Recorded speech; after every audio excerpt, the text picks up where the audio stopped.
Bismillahirrahmanirrahim. Alhamdulillahi rabbil alamin. Bamanyare chani musodem seni makoroba ka awfo ka wolimandon Renouveau kanumbagaw malikono malikoka ka folini tanu wolimandon ka ke awye ko alibi alaka aw men ka aname alaka aw men ka anfle anka jabranun kan brigo kaw oni sogma kita kaw ni sogma guma ko dugutan flani sogma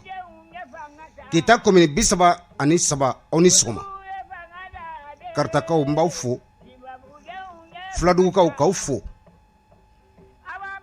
ka jo fladugu kasaro fladugu dugu bi woro ani fla oni sogma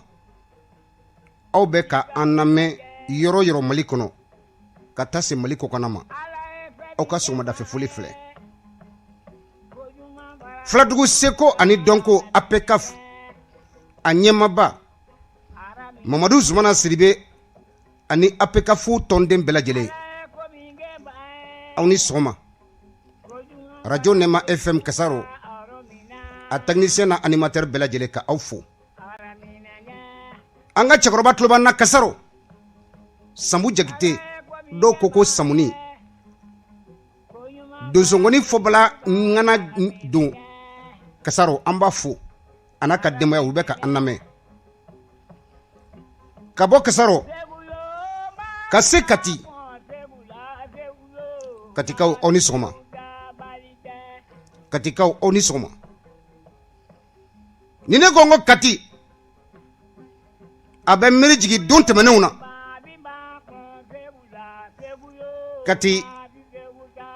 aduna mali tarkula siya chama abe mali tarkula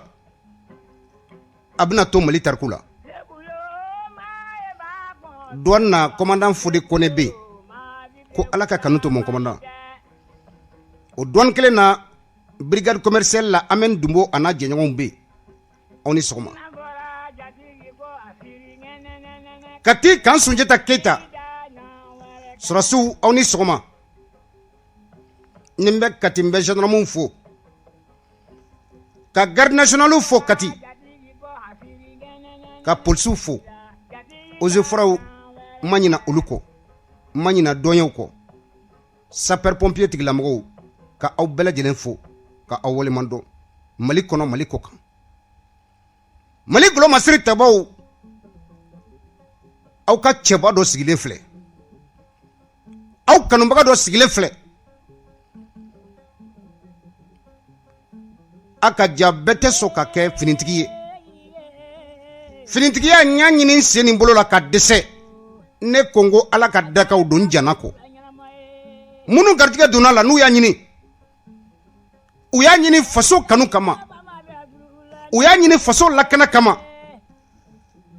ka faso golo no ye afini kata ka faso fini ka do ukana ko kale jamana yin mali golo masiri tabaw oni sogma bintu nunu de sona ka jan u furumuso ko ka jan u wolo fawnu wolo baw ko ka jan u wolo den ko ka jan ko jan kadi ka jan teru ko u yu ne di faso ma u yu kali faso ye ko olu sona o ne ka to faso ka lakana la mali gro masiri tabaw awni sogma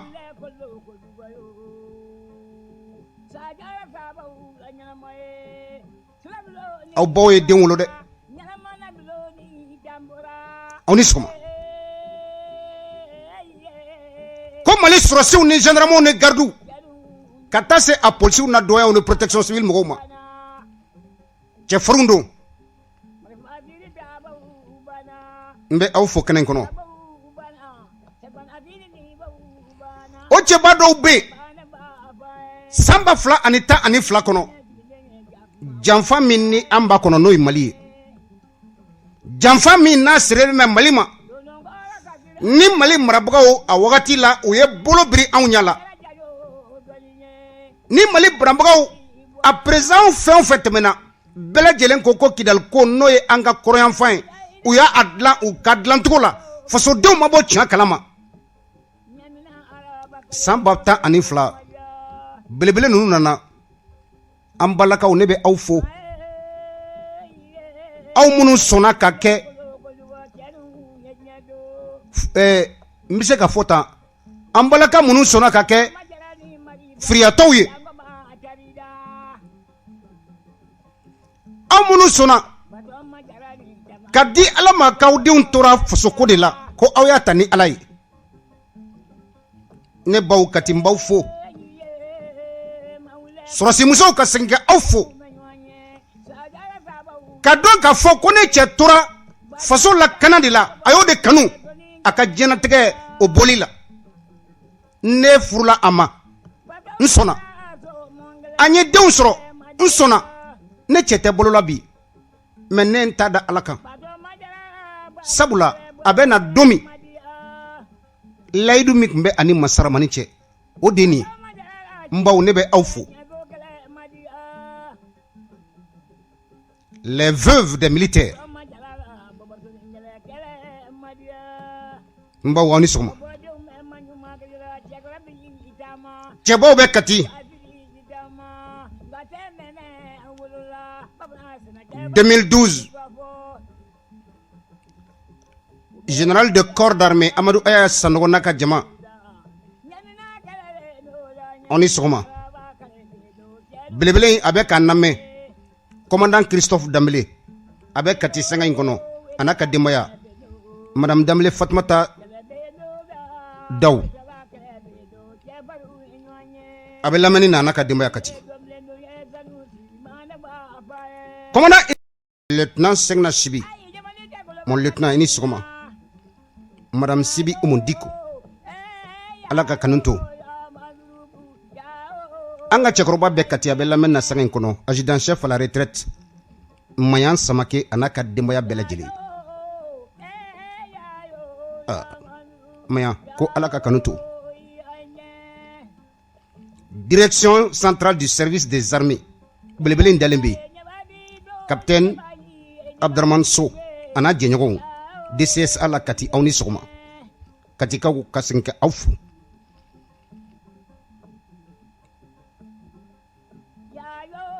ni n tɛmɛna Kati fɛ n bɛ se Kuluba point G sanga in kɔnɔ madame Fanta Maïga point G Kuluba a bɛ lamɛnni na madame i ni sɔgɔma minnu bɛ lamɛnni na sanga in kɔnɔ ka aw fo ka aw waleman dɔn ka jigin ka bɔ Kati ministre min n'a ɲanafin bɛ an na bi ni don tɛmɛnenw na o ye maître Malik Kulubali ye maître i ni sɔgɔma i y'i tɔgɔ to Mali tariku la Mali ka ɲɛta a bɛ fɔ don tɛmɛna ko cɛbaw tɛmɛna Mali kiri bonda Kunkan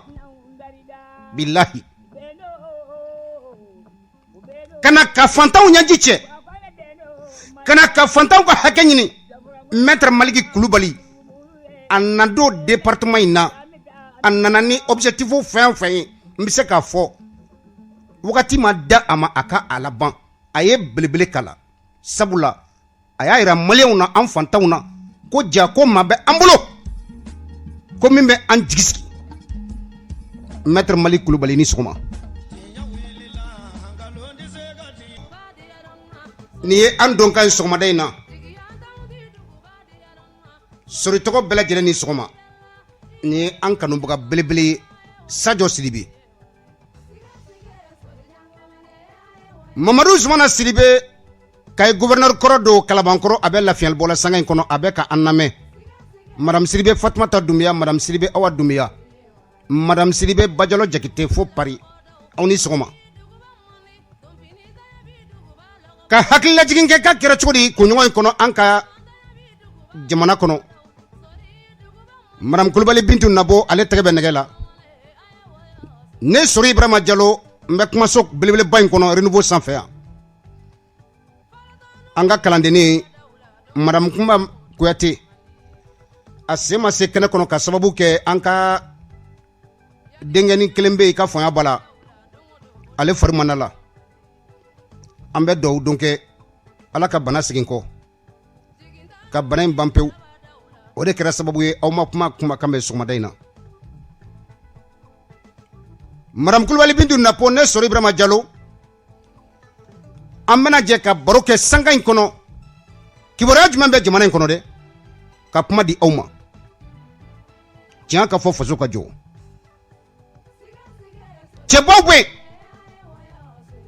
général de division Ibrahima Daru Dambele a dalen bɛ kamalen sanga in kɔnɔ a ka foro la a bɛ ka jamana tagabolo lajɛ cɛbaw u y'u ka preuve yira jamana in kɔnɔ u bɛ se min na général de division Salif Traoré a n'a ka denbaya an b'a fɔ kɛnɛ in kɔnɔ ka waleman dɔn ko fɔ ko de ye kɛ ko ye ni min kɛra o de bɛ fɔ président Aliou Badara nana kasi a bɛ CNT kɔnɔ kiri bunda Kunkan an jigi ma waro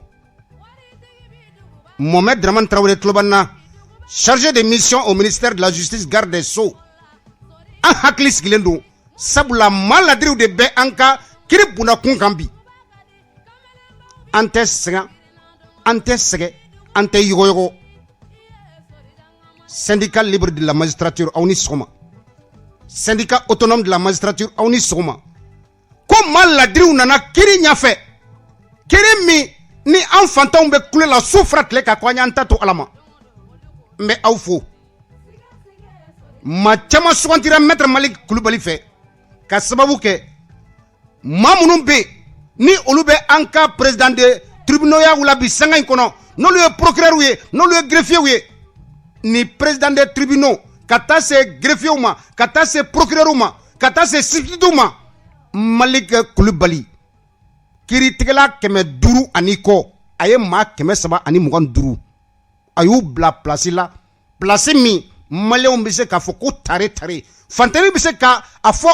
ne setɔ filɛ kiri bondakun kan ja a bɛ maa min bolo maa ladiri dun kiri bɛ maa min bolo a tɛ fantan ni faama bɔ ɲɔgɔn na a b'u bɔ ɲɔgɔn na disons kiri bɛ maa min bolo nin ye fantan ye n bɛ nin ka tiɲɛ n b'a kɛ nkalon ye o maaw a y'olu bila kɛrɛfɛ minnu ta fantan ka tiɲɛ bɛ kɛ a ka tiɲɛ ye waritigi ka nkalon k'a b'a yɛlɛma ka kɛ tiɲɛ ye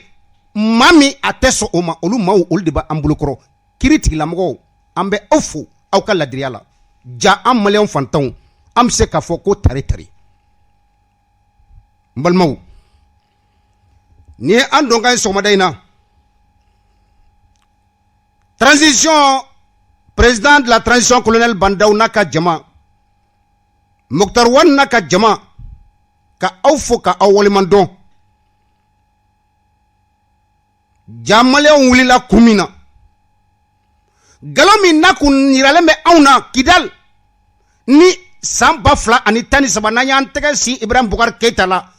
ko nin gɛlɛya in ni tiɲɛ in maa si tɛ se ka an bɔ a kɔnɔ maa si tɛ se ka tiɲɛ fɔ ni Ibrahim Boubacar Keita tɛ san 7 kɛra Tibi taba la o Kidal tun bɛna minɛ an na tiɲɛ wagati nana congo tiɲɛ wagati congora ka sababu kɛ transition maaw aw nana wagati min na an ka laɲini ye jumɛn ye an ka Kidal min bɛ yen ni a b'a fɛ k'a bɔ an bolokɔrɔ ko ka Kidal to Mali ka kelenya la l'unité du Mali la laïcité du Mali an ka laɲiniw filɛ don tɛmɛnenw na tare ka sababu kɛ fɛɛrɛw sigira sen kan nin kunɲɔgɔn in kɔnɔ Bintu n bɛ se k'a fɔ ni tile 15 in kɔnɔ ministriw ye tako 2 de kɛ Kidal ministri 1 tɛ 2 tɛ 3 tɛ 4 tɛ 5 tɛ fo 6 u sera Kidal ko Kidal ye Mali dɔ de u sera Kidal ko sabula n'i ye Kidal ta an ka région seginan don Mali kɔnɔ yan maaw bɛ ika fama la mun ni lakana ka kan mun ni kalan ka kan kɛnɛya sɔrɔli o ka kan yelen ka sɔrɔ o ka kan ka baara di i ka faamuya bala funɛkɛliw ma u ka yeko ɲuman u ka jɛnatigɛ a ka assuré bandaw n'a ka jama wulila k'i jɔ ni a ye tile 15 kɔnɔ minisiri 6 olu taara Kidal ko ka Kidal sigi Maliya la Kidal tun bɛ tɔgɔ min don tɛmɛnenw na quartier Etambar an ye Mali drapeau ye i ka faamuya bala a bɛ ka folonfolon sanfɛ san 8 kɔnɔ nin ɲɛnafin tun bɛ anw na an bɛ se k'a fɔ bi ko tare transition an b'aw fo ka aw waleman dɔn baara min n'a daminɛlen filɛ an maliyɛnw bɛ se k'a fɔ ko jigisigi bɛ ka na dɔɔni tiɲɛ ka fɔ faso ka jɔ n'an ye min ye don min an b'o lakali chapeau à toi mon ministre de la réconciliation colonel Wage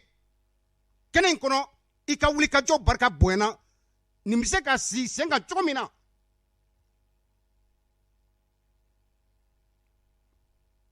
maliko de don mɔgɔ ko tɛ Kidal kun bɔtɔ filɛ an bolo ni an y'a ye don min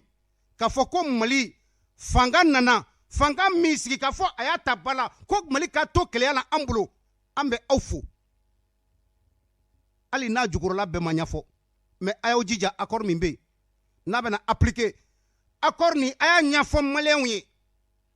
mun de b'a kɔnɔ an k'an sigi ka kuma o bɛ se ka kɛ jumɛn ni jumɛn de kan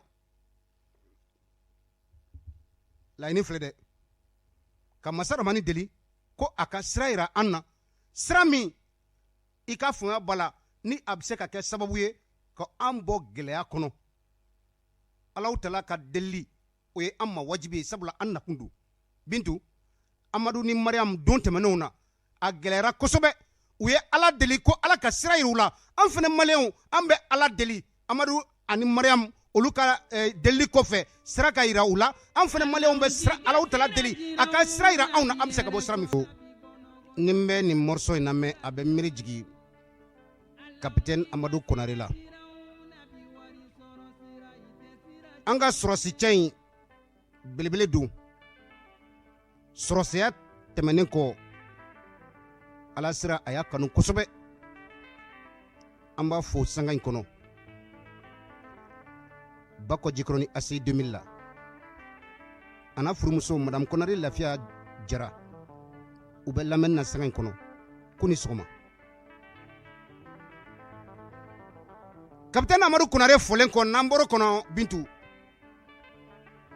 an bɛ don an ka kumaso kɔnɔ sabula sanga in kɔnɔ fɛn min ye premier ministre Mokhtar Wane a ye laɲini kɛ ka yira ka fɔ ko Mali ka gɛlɛya in a fura bɛ an maliyɛnw de bolo an k'an sigi ka kuma damu bɛ sɔrɔ o de la gɛlɛya min bɛ politiki bondakun kan Mokhtar Wane a ye wele bila Mali politicien bɛɛ lajɛlen ma ni koɲɔgɔn in kɔnɔ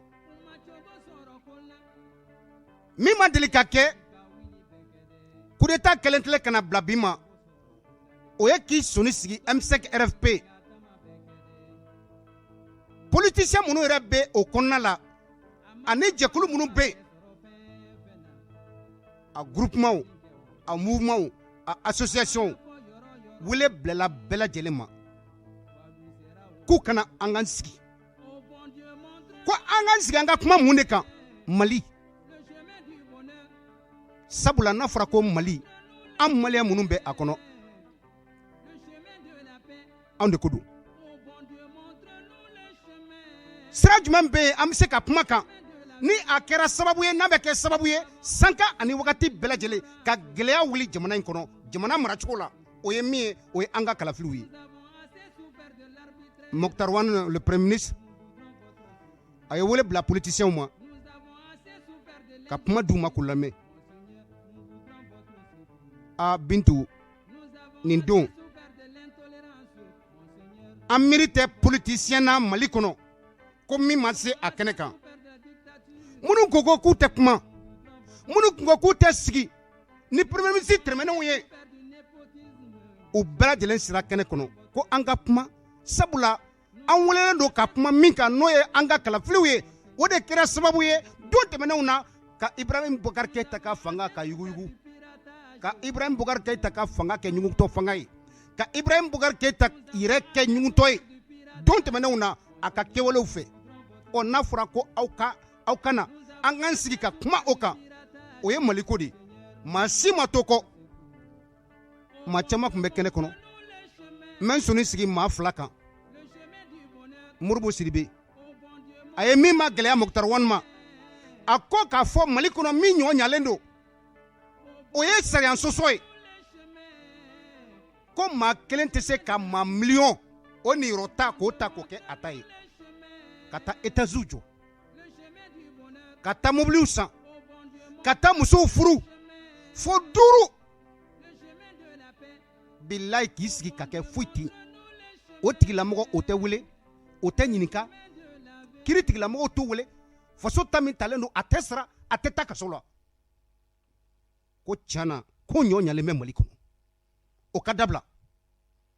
minnu kɛlen bɛ ka an ka faso nafolow taraki officier minnu b'a kɔnɔ général minnu b'a kɔnɔ premier ministre kɔrɔ minnu b'a kɔnɔ politicien minnu b'a kɔnɔ ko bɛɛ lajɛlen ka wele u ka an ka nafolo fɔnɔ ko dɔw bɛ kaso la bi o misaliya ye Bakari Togola ye ko dɔw bɛ kaso la bi o misaliya ye Sidiki Fa Konate ye olu minnu bɛ ni vérificateur général ka rapport kɛra sababu ye k'u lata kaso la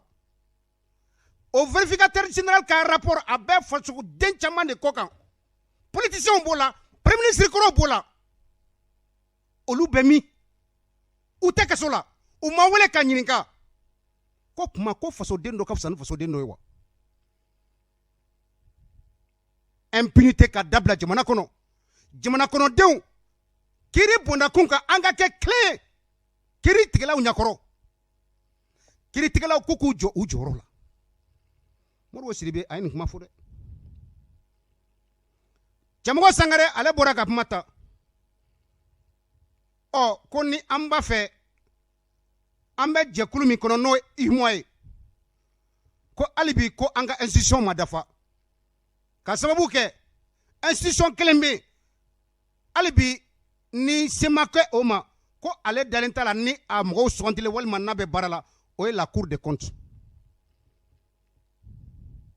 k'a ko bɛ cogo di bi ko n'an b'a fɛ an ka kɛ jamana ye jamana min ani an y'an bolonɔ bila gafe la an bɛ tɔnjɛkulu minnu kɔnɔ an n'olu ka kɛ hakɛ kelen ye diɲɛ ɲɛkɔrɔ bonya ka da Mali kan bonya ka da Mali marabagaw kan o bolonɔ minnu ni an sɔnna ka an bolonɔ bila olu la k'an k'olu fana timɛ ko cour constitutionnelle min ni kalafili yɛrɛ fana banna o de bɛ jaabi laban bɔ k'a bin o ka jaabi kɔfɛ jaabi wɛrɛ foyi tɛ yen bilen o kɛra tiɲɛ ye o kɛra nkalon ye o ka jaabi kɔfɛ o de ye jaabi laban ye ko cour constitutionnelle o bolo o baara min kalifalen bɛ a la ko a ka bɔ a bolo a ka kuma seulement sariya kan kalafili kɔnɔ sariya ye min fɔ a ka kuma o dɔrɔn kan maa minnu bɛ yen ni olu ye laɲini kɛ ka ɲɛsin ka taa cour constitutionnelle ma o baara a dantigɛli a ka da o ma mais a ka siɲɛ bɔ kalafili jaabili o latigɛli dili la ko o baara kalifa baarakɛyɔrɔ wɛrɛ la Bintu joli tɛ suma ne kan nin b'a jira k'a fɔ hali bi an ka constitution min bɛ yen an y'an bolonɔ bila min na 25 février 1992 constitution ni ɲininkali bɛ kɛ bi ani yɛlɛmali dɔw man kan wa ni tile kurukara politiciens ni premier ministre Mukutari Wane n'a ka jama a kɛra bonya ani karama kɔnɔ fasodenw ka laɲini kɔnɔ gɛlɛya minnu bɛ jamana kɔnɔ kalafili bondakun kan ka ɲɛfɔli caman kɛ ka bilasirali caman kɛ ka fura caman di a gɛlɛyaw don nalenw na fura bɛ se ka sɔrɔ la cogo min na an bɛ dugawu de kɛ ko Ala ka ladilikanw ni proposition ninnu ka don tulo kunnandi la jamana marabagaw u ka dɔn bi k'a fɔ an bɛ jama fanga de kɔnɔ n'o démocratie ye mais sɔrɔsiw u ka bonya dɛ u ka bonya dɛ n fana b'o fɔ ka da kan maa o maa ye jɔnmaya ta ka ɲɛsin an ka golomasiri tabaw ma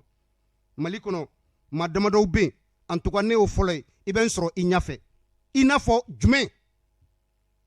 Mali golo tabaw u ni bonya de ka kan ka sababu kɛ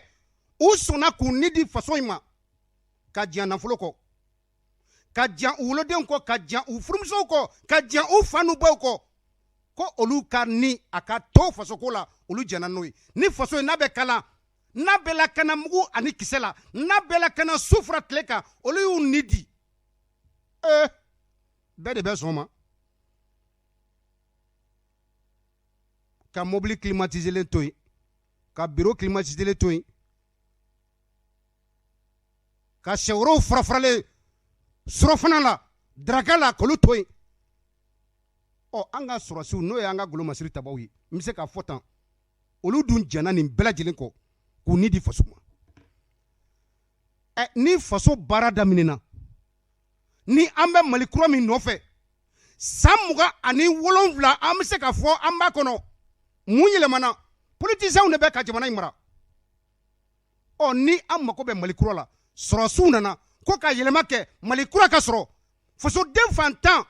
fasoden ka jama bɛ yɔrɔ min na ni an bɛ Mali kura nɔfɛ ko ka yɛlɛma kɛ bankɛtɔ o fɛnɛ ma ko ka sababu kɛ ko sɔrɔsiw de bɛ fanga la an tɛ sabali colonel Bandaw an b'i fo colonel Asimi Goïta an b'i fo colonel Sadio Kamara k'i fo colonel major Wage k'i fo kɛnɛ in kɔnɔ colonel Modibo Kone k'i fo colonel Abdoulaye Maïga an bɛ aw bɛɛ lajɛlen fo aw ka laɲiniw na a ye taa n'a ye a ye Mali tonton i ka faamuya bɔra fo Kidal fo Tawudeni an jigi a bɛ ka sigi dɔɔni dɔɔni mais a y'aw jija accord d'Alger min bɛ aw bolokɔrɔ aw ka ɲɛfɔli kɛ maliyɛnw ye a y'aw jija min tɛ ka faamuya aw ka a ɲɛfɔ maliyɛnw ye ka an ka sigi ka kuma yɔrɔ min n'a ma ɲi jamana in ma o ka bɔ a la yɔrɔ min n'a ka ɲi an k'o ta ka baara kɛ n'a ye Mali kura a bɛ avancer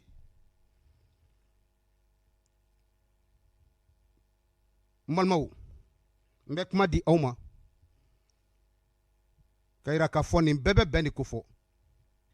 madame Kulibali Bintu Napo Ablaye Jabate miniti 1 a di ale ma sabula ale fana kumana bɛn kan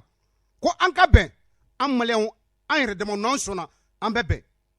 transition an ka taa Mali kura a bɛ ka sɔrɔ Mali kura a bɛ ka ɲini Bintu an ma duman tɛmɛ lamɛndirɛ jɛkulu la ne ka cɛkɔrɔba bɛ lamɛnni na sanga in kɔnɔ kabala adjudant chef à la retraite y'a Dumbuya n'a ka denbaya ka aw bɛɛ lajɛlen fo kabala nɛgɛjuru sira an b'a di lamɛndirɛ jɛkulu ma 20 80 08 08 yan fo Cɛlɛ Amadu Tunkara ani Javier Tɔnden bɛɛ lajɛlen Cɛlɛ aw ni sɔgɔma Amadu Tunkara tɔgɔ la an ka cɛkɔrɔba a fana bɛ lamɛnni na sanga in kɔnɔ Tikan Ja Fakoli an b'a fana fo a n'a ka denbaya ni Ala sɔnna ko lamɛnw bɛ ka sabati kunɲɔgɔn in kɔnɔ baara min n'a kalifala ne la ni Ala sɔnna baara ni a ja bɔliw bɛ daminɛ don nalenw na ka daminɛ semaine prochaine na ni Ala tala sɔnna ma ka aw bɛɛ lajɛlen fo nɛgɛjuru sira k'a di bɛɛ lajɛlen ma 20 80 08 08 fasoko don n'o ye Mali ye an ka sira tɛ mɔgɔ ko la dɛ an ka sira bɛ Mali de la dɔ bɛ da la wa da yɛlɛ a ka don aw ni sɔgɔma Fulaga misi da kɔrɔ basi kɔni t'i la bisimila Koyita fulaga nɔnɔ da kɔrɔ basi kɔni t'i la nin de ye Mali diya fulaga n'a ka layidu tigi kɔrɔ basi kɔni t'i la an bɛ Ala tala fo ka barika da sori min fɔ k'i waleɲuman dɔn o diyara n ye i ni ce kɛ faso kanu na saha sori n y'a f'i ye n ko an bɛ wele an bɛ mugan kiri mun ta ti wele an bɛ nimisa la tiɲɛ bon i ye fasoden ɲuman ye i tɛ mɔgɔ ye n bɛ mɔgɔw bila ɲɔgɔn na sori min fɔ k'i barika da o diyara n ye i ye dimisa Ala kɛ maaba kɔrɔ min na rabi inshallah sori min ka kuma dafa masakɛ ne bonya de ka kan maliyɛnw k'u ka bandaw bonya dɔnnibaa ne bonya de ka kan maliyɛnw k'u ka Mamu Diko bonya ni sera ka dɔnnibaa ne bonya ka kan maliyɛnw k'u ka Haidara bonya k'u ka Guye bonya ni Ala ye Mamu kɛ jamanakuntigi ye dɔgɔ a bonya ala de y'a kɛ maa kɛ tiɲɛ o kuma ala ka ni saba bɛɛ amina rabi n b'a fɔ Mamu Diko n ko a ka hakili to Isa Kaw Jimi na bawo a denmuso cɛ de don maa denmuso cɛ o y'i dɔ ye a kana Isa Kaw Jimi a kana to wara bolo k'a dun Isa Kaw Jimi k'a kana to suruku bolo k'u k'a dun f'a ka hakili to a burankɛ la bawo a denmuso cɛ don ala ka ni saba bɛɛ amina rabi inshallah n dɔgɔ mun y'i ko jɛ bawo i tɛ nafigi dɔnnibaw ni ɲɔgɔn cɛ i tɛ nafigi ye ka dɔ ka kuma mɛn ka taa fɔ dɔ ye i t'o mɔgɔ ye o de y'i ka ko diya n ye o kuma ala ka ni saba bɛɛ salamu aleykum wa rahmatullah wa alaikum salam madame Kulibali ni ye nun ko tɛ musow ka défenseur ala ka kanu to bɛɛ n'i ka tiɲɛ ka fɔ faso ka jɔ dɔ bɛ da la wa dayɛlɛ an sɔgɔma denbaya bɛ di a kɛ to i tɔgɔ ni jamu ka weleli kɛ ka bɔ yɔrɔ jumɛn Kalabankaw dun Abdurrahman a bɛ ka cracher i t'i da gɛrɛ téléphone na dɔɔni alhamdulilayi surumaaw fo alhamdulilayi ala ka bolo mɛn a ka baara la amina rabi ala ka jamana ta fanga d'aw ma ami sori vraiment aw bɛ baara min na baara ɲumanba n'a kɛra kɛcogo la walahi sabu ka kunnafoni ci aw fɛ a se ka ɲɛ sɔrɔ vraiment kɛra e yɛrɛ jamana jɔ la i kun yɔrɔba b'a la walahi sabu différence bɛ ni journaliste caman tɛ jamana in na yan parce que anw fɛ jamana in na yan journaliste kɛlen bɛ ka journaliste yɛlɛma k'a di domaine wɛrɛ de kɔnɔ ka t'i sigi mɔgɔ buruja karisa tɛ silamɛ ye karisa tɛ hɔrɔn ye karisa ye maalankolon ye karisa ye nin ye vraiment e t'o mɔgɔ ye donc halisa an bɛ nin journaliste bɛɛ lajɛlen fɛ e bɛ hukumu min kɔnɔna la bɛɛ ka don o kɔnɔna la si kana ta kɛ pour que ka kunnafoni ɲini k'a lase maaw ma bɛɛ ka to kadara kɔnɔna la d'accord voilà tiɲɛ yɛrɛ la n'a kɔni kɛra to ka d'an ye dɛ vraiment o ɲiniyɔrɔba bɛ jamana in basigi la parce que jamana in tiɲɛ yɛrɛ la walahi ɲɔgɔn buruja cayali b'a la bi mais a fanba aw journaliste de la sori d'accord ok o de tun ani baraji merci beaucoup 20 80 08 08 20 80 08 08 faso kunkan fasodenw kuma bɛ aw bolo bilasirali ka kɛ faso marabagaw u bɛ ka jamana mara cogo min na bi aw fana hakili n'a ka yeta ye jumɛn ye ka kuma di aw ma dayɛlɛ Bintu aw ni sɔgɔma allo Bintu an tulo tɛ foyi la an sɔgɔma an bɛ a ko to ɲini kɛ maaw fɛ sabula telefɔni kɔni an tɛ ka kumakanw mɛn kosɛbɛ ni dɔ bɛ da la Bintu i bɛ dayɛlɛ sabula maa tɛ da la an sɔgɔma sori somɔgɔw tɔɔrɔ su la denbaya bɛ di baasi foyi tɛ la sori vieux don wa sori o don vieux denbaya bɛ di baasi foyi tɛ denbaya la ne balimakɛ bisimila i bɛ faso kunkan kɛnɛ kɔnɔ kuma b'i bolo vieux sori k'i fo ka radio lamɛnbaga bɛɛ lajɛlen fo o bɛɛ lajɛlen tulo bɛ folikan na vieux sanga in kɔnɔ i ka baara ɲuman na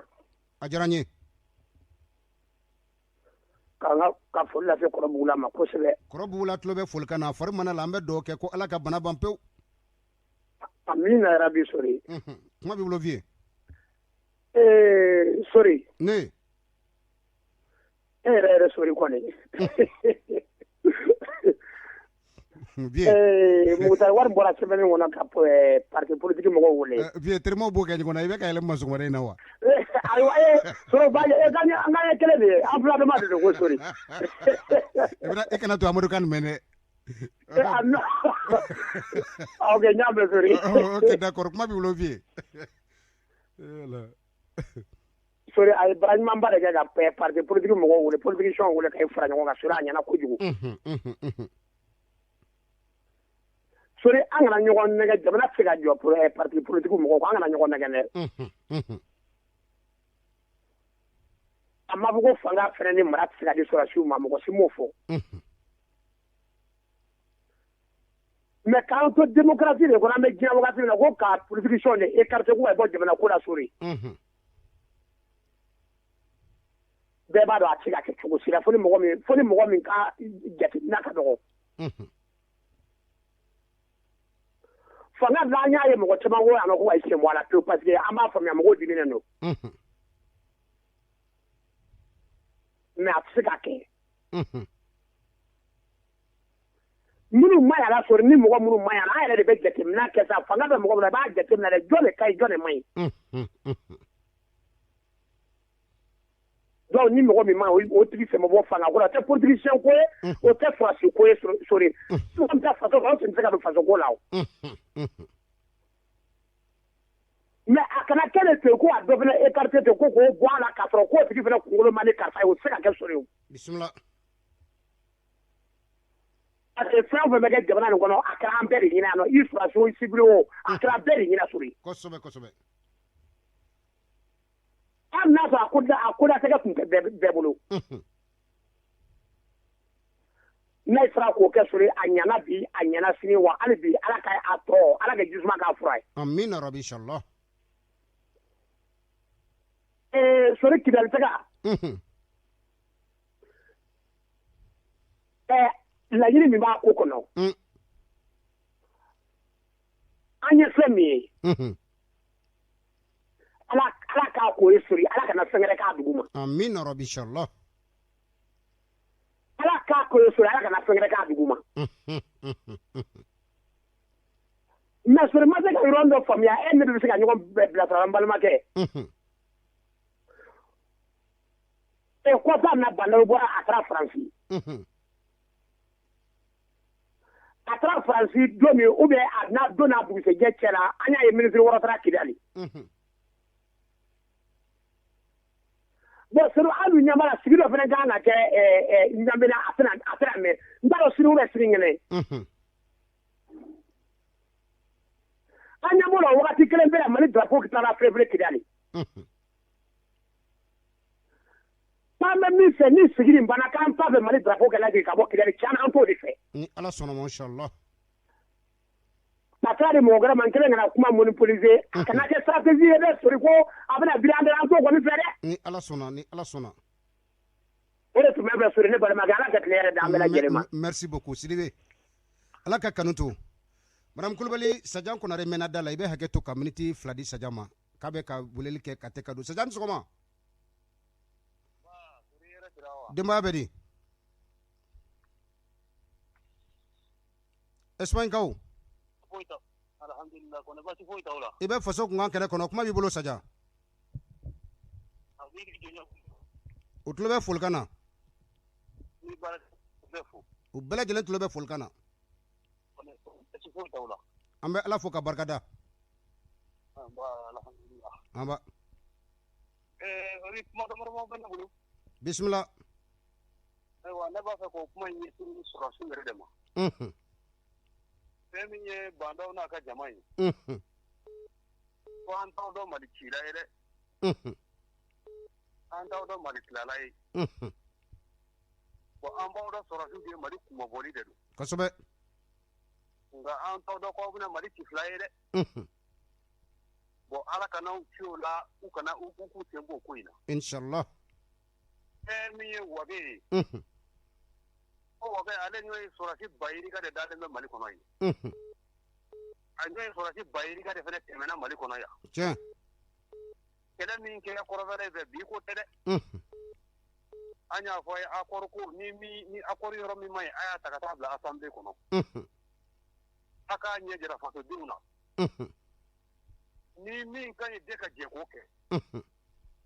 ni min ma ɲi bɛɛ de jɛ k'o data k'o jira surakaw la k'o jira diɲɛ na nka n'a ko bɔ pan ka bɔ kɔnɔ k'aw b'a ta ka taa k'aw dɔgɔ ye ko an y'a siɲɛnen sɔrɔ yen aw y'a siɲɛnen sɔrɔ yen nka a y'a sɔrɔ mɔgɔw bannen don a ma o de y'a siɲɛnen da o n'o tɛ ni a siɲɛnen don min a tun bɛ se ka wale o dugujɛ o kosɛbɛ bon ko wakɛ ko sibiri ɲɛ kelen tɛ bɔ Mali kɔrɔfɛla in na n'a ka d'a ye a ka kɛ sɔrɔsi ye n'a man d'a ye f'a k'a bila ka taa kaso quoi n'a y'a tila ko a kunko don ko Mali kunko tɛ ko ne bɛ kuma min fɔ wakɛw ɲɛ k'o y'o ye e bɛ n ka foli fɔ Ziyɛri Gamu ye quoi a n'a ka jamakulu u bɛɛ lajɛlen tulo bɛ folikan na ko Sadio Kamara ye ko Sadio Kamara ko a sen kana don nin tilali ko in na dɛ an b'i dɔ sɔrɔsi de ka Mali bara ibika ka fanga bojera la kira di bido mi ka de sadio kamara de makwa ni jama kulwara min ta ka fari yere kai bo ta ka fari yere ka kana jamana kuma bodi bila tuno jamana chibi dare bo ni jamana chibi kundo fanga ya diri ma to ko mi fene be saka gusika bu bulo ka di dore makwa ala kan soma ko ne bi mi ko sadio kamara jamana kana classe ko chibiri nya kele sigi ka fo min bi ke ubo sigi ka fo de ke papia yoro min kai amata ka tajira assemblée ko ka parti politique ni ko de be wole ye ka ta la je min bi jamana ma ko ke min bi jamana ma ko bo mani kele ke kele ka ni jadi ke jaga ke d'accord saja kuma kala ban na ya bi ke la jamana no bo ni ko d'accord kele to ba ko kuma kala ba ye min ko gurgu bi ke kuma na na bi ma ta ko na re ko ne be mari de la ni ma min ko ne bi ta mari la ko tigi ala so sola de ko ko parce que ala bi senga min ga da e ko mbo mi sansi de karabo ko mun kuma no na kudu ko me ko fendo mari se kan nabi ya don ko d'accord saja ko no randi fo ko de ta makade ko ko do ni ko ne ta makade ne ala so na makaka wuli ni dina barakela be makako tie do ku wuli kana ne se ga malla ya d'accord saja jama ka cha linka ko libe awo ko libe fato de be u bala jelen tlo be fulkana ne ma fato de ngene nyamari ka jeni jamana intlade ni jamana intlade to che kelen na atisla kelen de ka ta jo ko che kelen la mali ko de tayi quoi d'accord merci ko mali jujo no ko mali be ta la mo ni bi sira kelen ya able ka ta sura na ya atla ko kene wore be ka jugu ka tabe ni nganya re ko d'accord ala kan kisoma alibi saja ko groupe zuti de mana na bi ma saja ko na re merci beaucoup ambe saja ko na re fo Espagne malien min do a cɛsirilen do i ka la faso ko la faso in a hami bala kosɛbɛ 2080 08 08 émission faso kunkan fasodenw kuma bɛ aw bolo malaban miniti kelen bɛ o bolo sabu la nɛgɛ kaɲa seki sanka 51 an y'o sɔrɔ kumaso kɔnɔ sanga in kɔnɔ jɛmukan in kɔnɔ Bintu dɔ bɛ da la wa an sɔgɔma an b'a denbaya bɛ di i bɛ hakɛ to i tɔgɔ ni jamu ka weleli kɛ ka bɔ yɔrɔ jumɛn na Sirakɔrɔ nɛgɛta na Modibo Tarawele i Tarawele Modibo Sirakɔrɔkaw dun baasi foyi tɛ yen i bɛ dɔ bɔ radio mankan na an bɛ ɲɔgɔn sɔrɔ kuma b'i bolo miniti kelen sabula wagati sera bon foli do ka ɲɛsin i ka baara ma o diyara n ye Modibo bon an bɛ foli kɛ Mali finitigiw ye fana an y'an ka drapeau ye Kidali a diyara an ye alhamdulillah bon u ka accord in kɔnɔ minnu ma ɲi an b'a ɲini u fɛ u k'a lajɛ minnu ma ɲi u k'a bɔ a kɔnɔ inshallah n'a sɔrɔ drapeau taalen Kidali ni ko t'a kɔfɛ a kɔni a diyara an ye a binna ma kosɛbɛ an bɛ sɔrɔsiw fo u ka baara la k'u waleɲuman dɔn tiɲɛ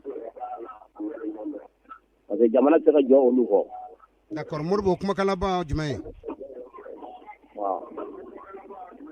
kumakan laban ye min ye ka premier ministre a ye baara min kɛ k'a fo a ka baara la a diyara an ye a bɛnna ma a tulo b'i la parce que nin ye jamana jɔ de ye ok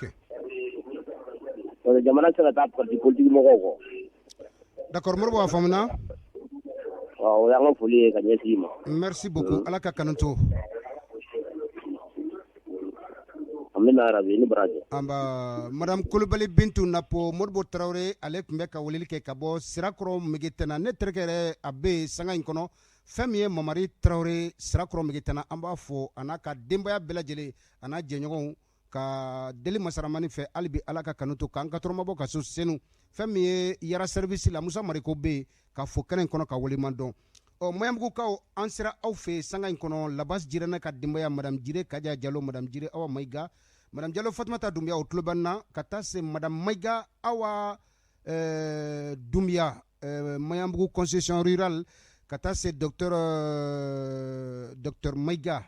ale yɛrɛ fɛnɛ a bɛ lamɛnni na k'u bɛɛ lajɛlen fo musokɔrɔba tulo b'an na sanga in kɔnɔ fɛn min ye Madame Dumbuya Asan Kulubali fɛn min ye médecin colonel de la protection civile Famaga Doumbia anaka demaya ambu u bɛɛ lajɛlen fo Moyambugu mairie kɔnɔ madame le maire madame Kulibali Wasa Samake an b'a fana fo ka taa se Bouakar Keita ma commune 6 maire don k'u bɛɛ lajɛlen fo k'u walemandɔ kɛnɛ in kɔnɔ DG des douanes du Mali Mame Dukara a n'a ka denbaya ka a bɛɛ lajɛlen fo ka taa se a cɛkɛɲɔgɔnw ma fɛn min ye Mamadou Naman Keita l'ex-directeur national des routes du Mali an b'a fana fo ka walemandɔ kɛnɛ in kɔnɔ maa o maa sɔgɔlen bɛ an na sanga in kɔnɔ Renouveau FM Renouveau kanubagaw fɛn min ye Docteur Madou Diallo Apidom na ɲamakɔrɔ 30 mètres an ma ɲina ale kɔ ka taa se i ka fɔnya b'a la fɛn min ye Samba Dambele centre des impôts commune 6 Oumar Diallo commune 5 centre des impôts an b'u u bɛɛ lajɛlen fo k'o walemadɔ ko hali bi ala ka kanu to wagati min n'a sugantira jamana wagati min n'a sugantira an ka ɲɛmaw fɛ o wagati nana cɔnko nɛgɛ kaɲa 8 sanka 55 o nana cɔko sanga in kɔnɔ madame Kulibali Bintu Napo a tɛgɛ tun bɛ nɛgɛ la ne tɔgɔ Sori Ibrahima Diallo kuma barani ne de tun b'o la sanga in kɔnɔ Isa Kaba Siribe a n'a ka maa welelenw sanga in kɔnɔ 7 sur 7 olu fana bɛna ɲɔgɔn sɔrɔ ka bilasirali kɛ kunnafonidilaw u ka yeta jumɛn ye kunnafoni bundakun kan ka aw bɛɛ lajɛlen fo ka aw walemandɔn Umu Sare a tulo b'an na Kalabankura sanga in kɔnɔ ka fo golfu la tile hɛrɛ ala ka di an ni silamɛ bɛɛ lajɛlen ma wasalam